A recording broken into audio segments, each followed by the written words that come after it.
Então, pessoal, resolvendo a questão 1A da página 196. Nesse exemplo, nós conseguimos ver perfeitamente onde é aplicado o conceito de pressão. Um exemplo é na engenharia civil, tá? Então, sabe-se que a resistência à compressão do solo dessa construção, então, ó, nós temos uma pressão exercendo aqui no solo. E para isso, para que essa casa não desande, é necessário que se tenha uma dimensão apropriada dessas sapatas e, consequentemente, das vigas, tá? Então, sabe-se que a resistência à compressão do solo dessa construção é igual a 200 kNm². Então, a gente tem uma pressão de 200 kN. Esse quilo equivale a 1000, então nós temos 200 mil newtons, tá? Calcule a força máxima que uma sapata pode aplicar sobre esse solo, sabendo que a base tem dimensões, saiu aqui errado, tá? É 1,5 metro as dimensões dessa base.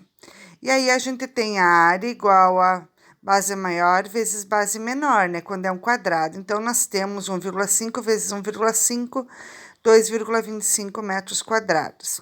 E aí, só aplicar. Eu tenho que pressão é igual a força sobre a área.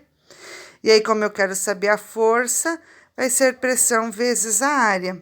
E aí, a pressão é 200 mil newtons vezes a área de 2,25. Então, nós temos 450 mil newtons ou 450 quilonewtons.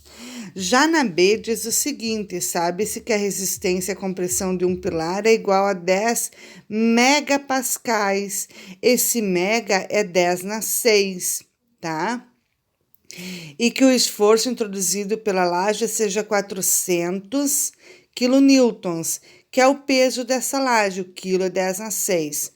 Agora, nós temos, então, pressão igual a força dividido pela área. E a área, eu sei que é lado ao quadrado, tá? E aí, então, eu vou ter, tá? Essa pressão é 10 megapascais, que é 10 vezes 10 na 6, e eu tenho a força, que é 400 quilonewtons. E aí, então, vou ter pressão 10 vezes 10 na 6, igual a força, que é 10 vezes 10 na 400 vezes 10 na 3, lado ao quadrado. Então, lado ao quadrado sobe, a pressão desce, vai dar 400 vezes 10 na 3, dividido por 10 vezes 10 na 6, que é igual a 0,04. Tiro a raiz porque é o quadrado, então, raiz de 0,04 dá 0,2 metros ou 20 centímetros, ok? Já na 2, ele fala de um experimento feito sobre a pressão atmosférica, tá? Que foi Otto von Guericke que fez. Então, ele pede... Nessa daqui, ele pede o seguinte: de fato, a pressão atmosférica exerce uma força tão intensa sobre cada hemisfério que não é possível separá-los dessa forma, tá?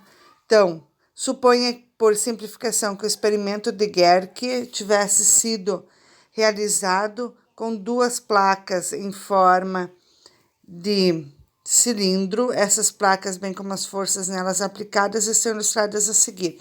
Olha, eu tenho uma pressão atmosférica sendo aplicada em cada um dos lados, que é 10 vezes 10 na 5 ou 1 vezes 10 na 5. A tração aplicada pelos cavalos, tá? Cada lado tem 8 cavalos, tá? E a área é 0,2 metros quadrados. Pede-se, então, calcule a intensidade da força de tração exercida por cada um dos 16 cavalos. O que eu tenho que analisar aqui é que para cada lado eu tenho 8 cavalos, tá? Então, esses dados vão ser aplicados para 8 cavalos. Então, como essas forças estão em equilíbrio, tração igual a força de equilíbrio, então eu tenho tração igual a pressão vezes a área, tá? Então, eu tenho a pressão atmosférica, que é 1 vezes 10 na 5, vezes a área, que é 0,2. Eu vou ter 2 vezes 10 na 4 newtons, ou 20.000 newtons, dividido pelos 8 cavalos. Por que não 16? Porque em cada lado é 8 cavalos, tá? Esses dados é para cada lado, não é para os dois lados. Então, 20.000 dividido por 8 dá 2.500 newtons. Muito bem, a partir daí é possível fazer, então, a tarefa mínima e complementar da página 178.